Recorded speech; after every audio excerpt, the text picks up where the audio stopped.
बाबा सिद्दीकी ये बहुत सालों से पॉलिटिक्स में काम कर रहे हैं। यहाँ बम्बई में उन्होंने कॉरपोरेटर के नाते भी शुरू में काम किया 10 साल, और उसके बाद कांग्रेस के एक एमएलए के नाते भी उन्होंने 99, 2004, 2009 ऐसे 3 टर्म वो चुनाव जीत के आए।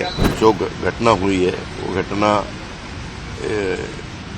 आज तक हमें विश्वास नहीं हो रहा है कि ऐसा कुछ हुआ है, लेकिन पुलिस डिपार्टमेंट ने तुरंत उसके बारे में जानकारी शुरू की है। 2 लोगों को उनके हाथ में लगे हैं, 2 लोग, और भी कुछ लोग हैं। उनको ढूंढने के लिए, उनको लाने के लिए 5 टीम पुलिस डिपार्टमेंट ने लगवाई है और अलग अलग स्टेट में उनको भेजा है। उनकी जो कॉन्स्टिट्यूंसी है वहाँ लोगों को दर्शन के लिए रखने वाले हैं। जो घटना हुई बम्बई में वो हमें तो बिल्कुल विश्वास नहीं हो रहा है कि ये घटना हुई है, लेकिन हमारा एक नेता बाबा सिद्दीकी ये बहुत सालों से पॉलिटिक्स में काम कर रहे हैं।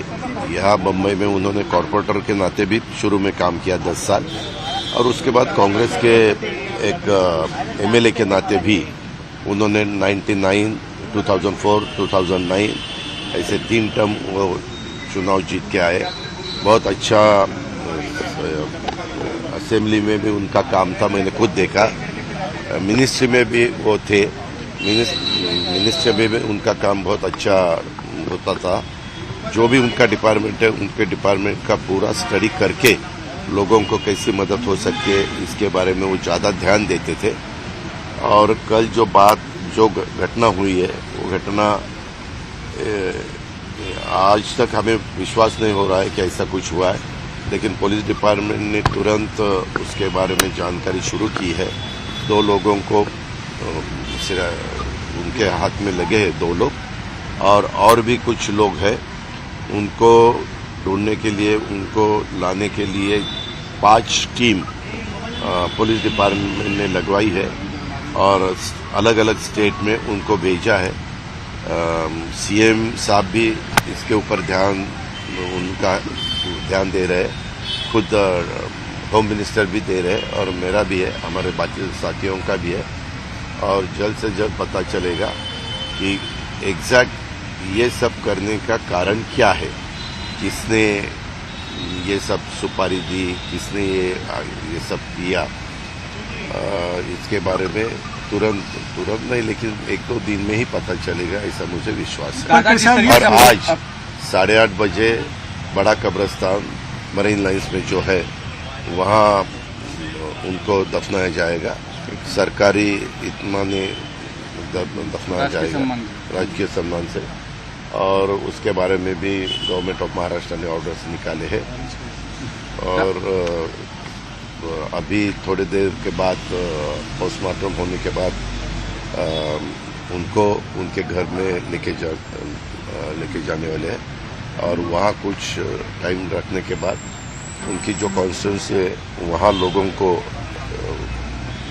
दर्शन के लिए रखने वाले हैं। और फिर बाद में रात को 8:30 बजे ये सब उनके दफनाने की पूरी ये हो जाएगा। दादा, अपोजिशन लीडर यहाँ आए थे, उन्होंने कहा कि कानून व्यवस्था फेल हो चुकी है, अब पूरे महाराष्ट्र में सबको बुलेट प्रूफ जैकेट दे देना चाहिए क्योंकि सरकार और ये सब फेल है, और सबको इस्तीफा देना चाहिए। देखो, वो तो बोलेंगे ही बोलेंगे, ये ऐसा बिल्कुल नहीं होना चाहिए था।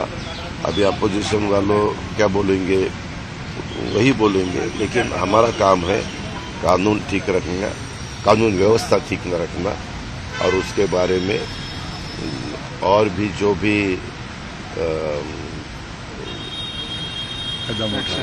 ये हमारे chief minister, deputy chief minister कल रात को खुद आए थे। उनसे पता चला क्योंकि कल मैं पूना में था, मैं सुबह यहाँ पहुँचा, लेकिन मेरी रात को देर से देवेंद्र जी के साथ भी बात हुई, चीफ मिनिस्टर साहब के साथ भी बात हुई। उन्होंने बताया कि इसके पीछे कौन है, किसका हाथ है, ये हम ढूंढ के ही निकालेंगे।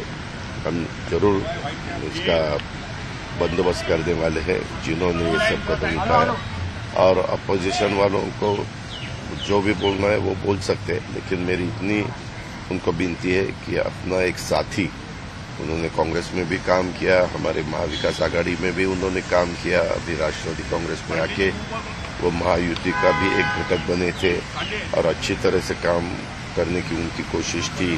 वो स्पीच भी अच्छी तरह से देते थे। उनके एरिया में कुछ कार्यक्रम भी हुए, वहाँ लोगों ने बहुत अच्छी तरह से रिस्पांस दिया था।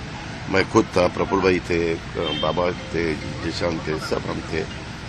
लेकिन जो नहीं होना चाहिए तो हुआ, इसका हमें बहुत दुख है। Don't miss out. Log on to oneindia.com for more updates.